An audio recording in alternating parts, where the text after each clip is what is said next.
ہلاک کر دے۔ تو رسول کریم صلی اللہ علیہ وسلم تو نبی تھے، اور ان کے ساتھ تو صدیق اکبر اور عمر رضی اللہ تعالیٰ عنہ، حضرت عثمان رضی اللہ تعالیٰ عنہ۔ جب زمین تھوڑی سی ہلی، محسوس ہوا کہ زلزلہ آیا، تو حضور کریم صلی اللہ علیہ وسلم نے زمین سے کہا کہ تجھے پتہ نہیں ہے تیرے اوپر کون کھڑا ہے؟ تیرے اوپر ایک نبی، ایک صدیق اور 2 شہداء کھڑے ہیں۔ تو زمین کا جو وہ ہلنا تھا بند ہو گیا۔ اسی طرح پھر دوسرا واقعہ جو ہے حضرت عمر رضی اللہ تعالیٰ عنہ کے دور میں، کہ حضرت عمر رضی اللہ تعالیٰ عنہ اپنے چند ساتھیوں کے ساتھ ایک جگہ کھڑے تھے، تو زمین میں معمولی سا جو ہے زلزلہ آیا۔ تو عمر رضی اللہ تعالیٰ عنہ نے زمین پہ پاؤں مارا اور زمین سے پکار کے کہا کہ تو کس وجہ سے ہل رہی ہے؟ کیا عمر نے تیرے اوپر عدل انصاف قائم نہیں کیا؟ تو جب حضرت عمر رضی اللہ تعالیٰ عنہ یہ بات کہی تو زمین کا ہلنا جو تھا وہ بند ہو گیا۔ تو اس سے معلوم ہوتا ہے کہ جو مصیبتیں اور بلائیں آتے ہیں یہ اس شخص پہ آتی ہے کہ جو خود ایسے اعمال کرتا ہے جس کی وجہ سے اللہ رب العزت کو ناراض کرتا ہے۔ ایک شخص کو اختیار ہے، ایک شخص کو عقل دی ہے، اللہ تعالیٰ نے فہم دیا ہے، اتنی سمجھ دی ہے کہ برا راستہ کون سا ہے اور اچھا راستہ کون سا ہے، کہ میری آخرت تباہ و برباد کس راستے پہ ہو جائے گی، کہ میری آخرت درست کس راستے پہ ہوگی۔ اور حضرت عائشہ صدیقہ رضی اللہ تعالیٰ عنہ سے کسی نے پوچھا کہ یہ زلزلے کیوں آتے ہیں، کہ اللہ تعالیٰ یہ مصیبتیں بھیجتا ہے، زلزلے بھیجتا ہے، یہ کس وجہ سے بھیجتا ہے؟ تو حضرت عائشہ صدیقہ رضی اللہ تعالیٰ عنہ نے فرمایا کہ زلزلے آنے کی وجہ یہ ہے کہ جب زمین کے اندر ایسے لوگ پیدا ہو جائیں کہ جن کے گھروں میں جن کی عورتیں سج دھج کر باہر نکلے، اپنے آپ کو خوشبو لگا کے باہر نکلے، اپنے مردوں کے لیے نہیں بلکہ غیر کے مردوں کے لیے، تو اس وقت لوگوں کو زلزلوں کی توقع رکھنی چاہیے کہ اللہ تعالیٰ کا عذاب آنے والا ہے۔ دوسری، اس وقت جب عورتیں غیر مردوں کے سامنے ناچنے میں کوئی جھجک محسوس نہ کریں۔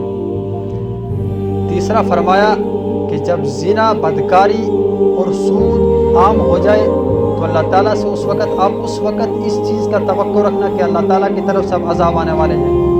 حضرت عبداللہ بن مسعود رضی اللہ تعالیٰ عنہ نے ایک عجیب بات کہی، فرمایا کہ ظہر فی قوم زنا او الربا الا احلوا بانفسهم عذاب اللہ، کہ جس قوم کے اندر زنا اور سود خوری عام ہو جائے اس قوم کو پھر اللہ تعالیٰ کے سامنے عذاب کے لیے پیش کر دیا جاتا ہے۔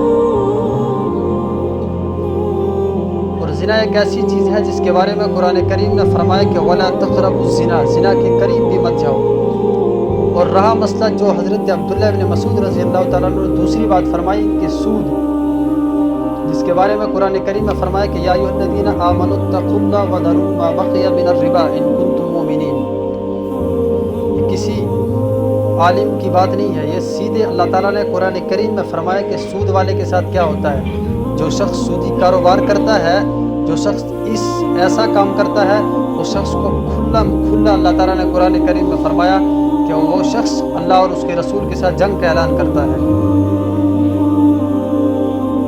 یہ سورہ بقرہ میں آیت ہے 3 پارے میں۔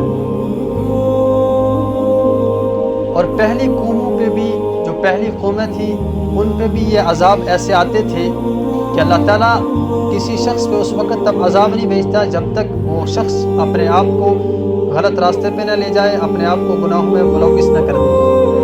حضرت شعیب علیہ السلام کی قوم جو تھی وہ ناپ تول میں کمی پیشی کرتی تھی۔ حضرت شعیب علیہ السلام نے بڑا سمجھایا ان کو، لیکن ان کے اندر کوئی ان کو ٹس سے مس نہ ہوئی، ان کے اندر کوئی اثر نہ ہوا۔